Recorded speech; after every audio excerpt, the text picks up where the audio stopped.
dia pergi berperang untuk meluaskan Islam, dakwah Islam.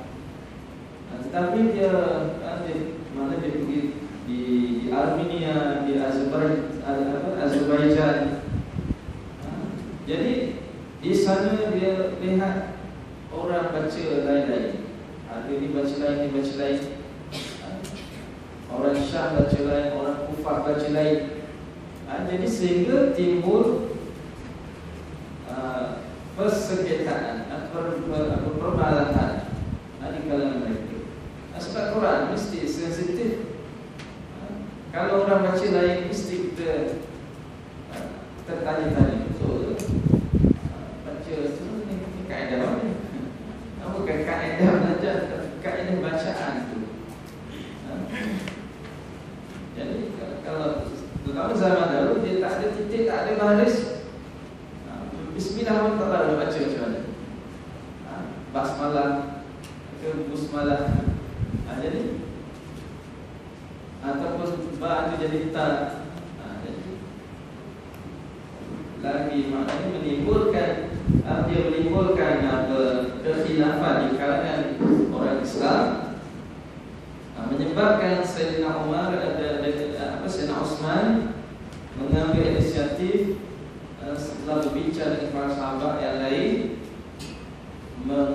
mengumpulkan balik, menarik balik bacaan mushaf ataupun tulisan-tulisan Al-Quran yang berada dengan beberapa orang sahabat yang lain, ditarik, mana dipakai, ditugaskan sekali lagi kepada Zaid bin Sabit mengetuai jawatan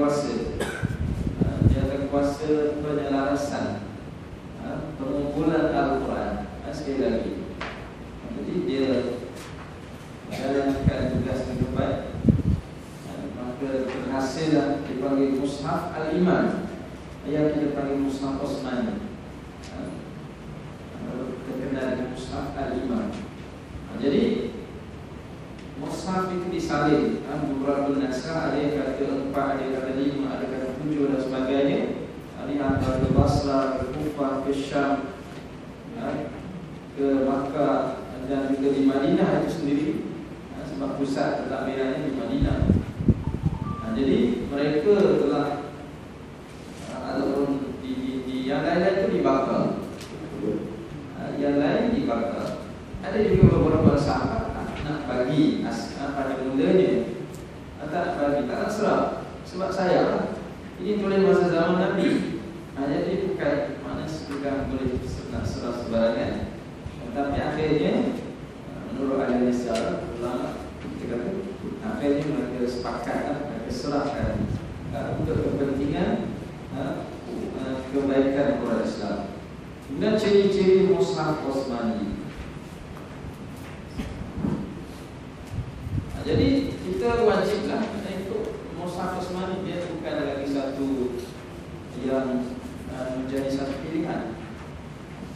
Kalau dalam zaman sekarang ini ada orang mendakwa ini Quran versi sahabat lain, versi Sayyidina Ali ataupun versi Abdullah bin Mas'ud ataupun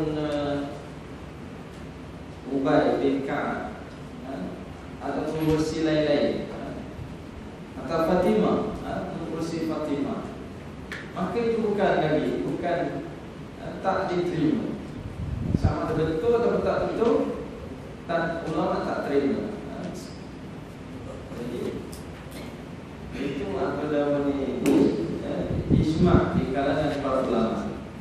Bukan saja di kalangan ulama, sekarang ulama sejak dalam dahulu, di kalangan tabi'in tadi, mereka sepakat tak akan diterima.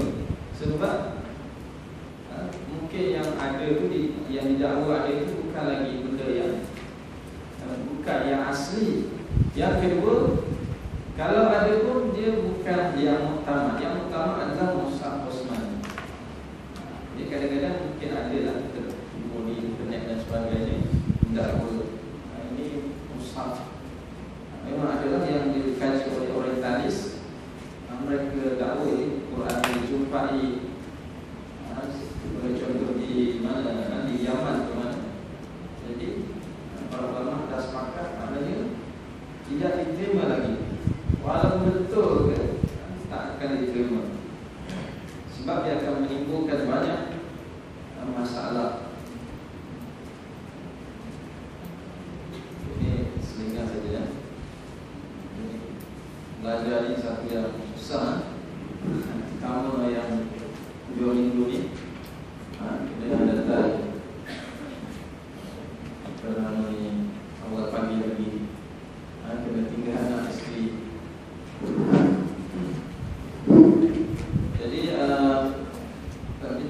yang perlu kita pelajari tak habis sampai Mimil Mahdi dilalati dari wayang sampai ke liang lakat. Yang 8, kenali ayat dan surah Al-Quran. Apa belajar ayat, cara kita kenal ayat. Bilangan ayat dalam Al-Quran berapa bilangan? Ada orang kata 6666. Betul ke? 6666. Tak ada itu pendapat, tak ada pun.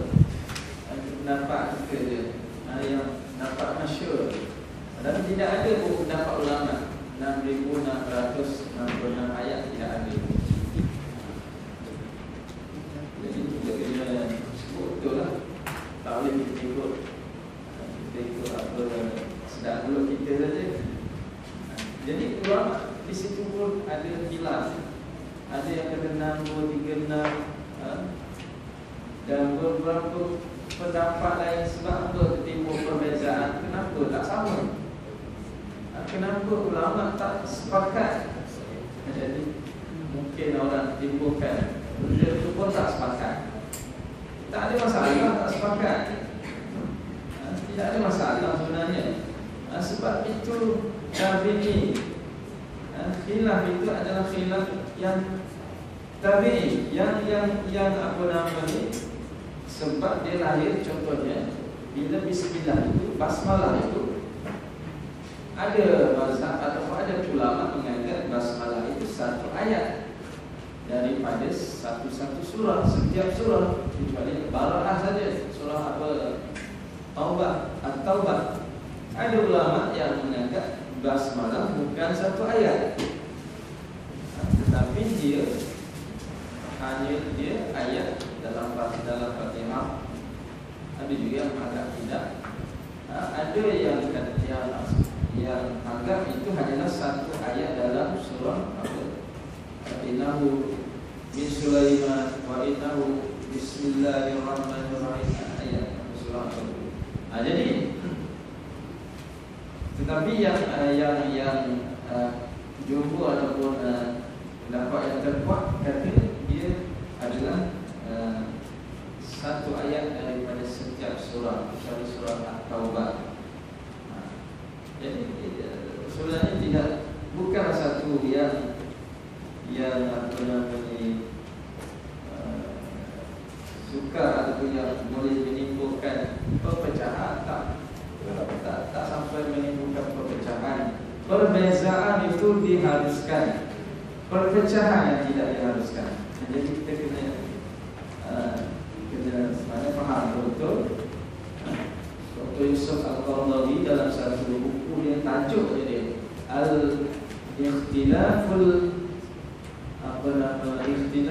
Mashru' wal Iftiraqul Mazmun.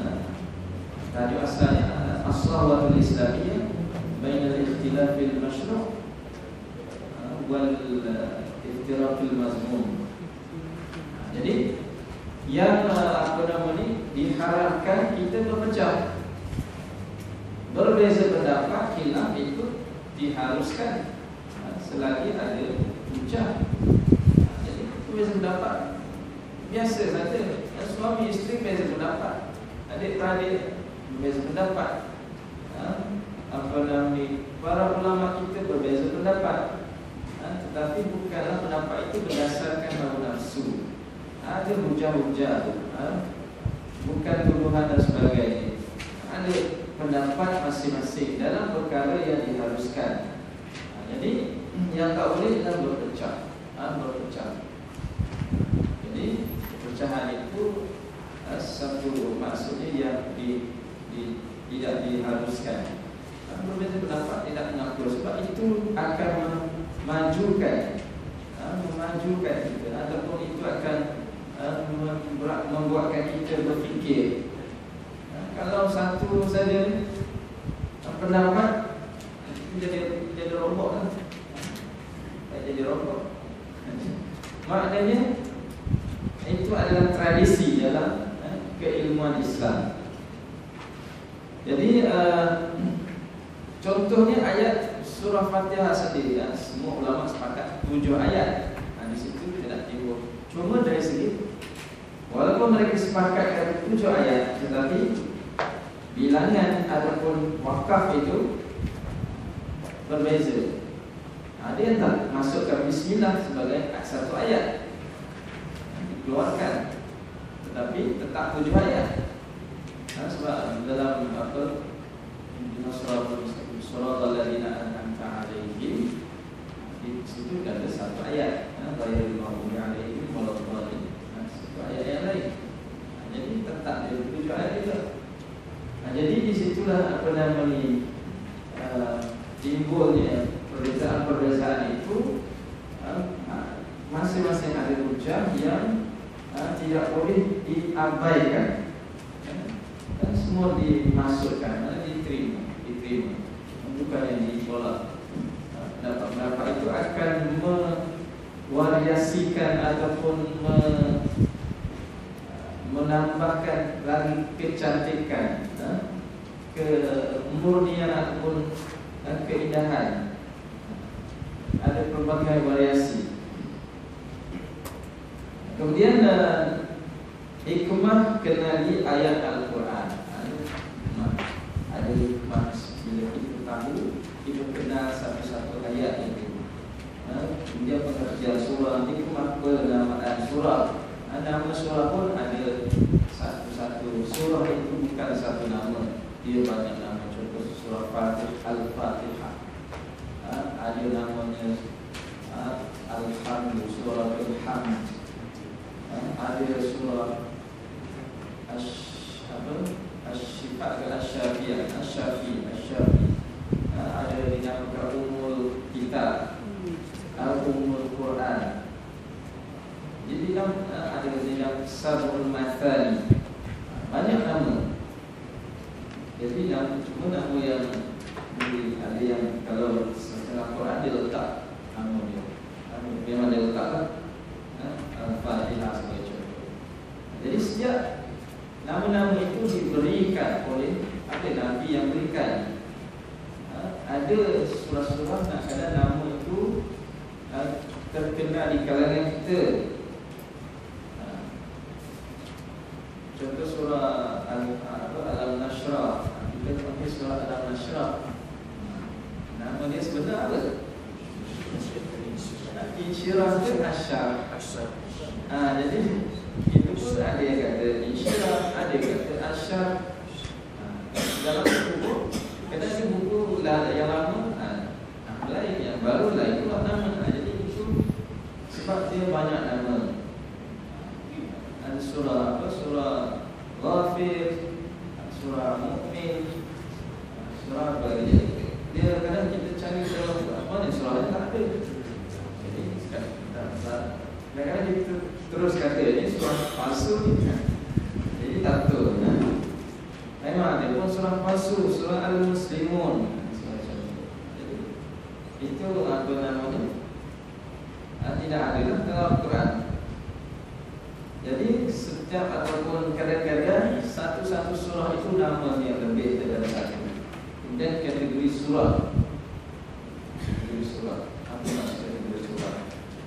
Mungkin saya pun tak baca lagi. Maksud dia ada surah al-dipanggil Al-Tiwal yang panjang-panjang. Ada yang surah-surah yang Al-Mi'un, yang ratusan ayat. Ada yang pendek-pendek. Jadi itu masuk ke kategori surah. Nasakh dan mansukh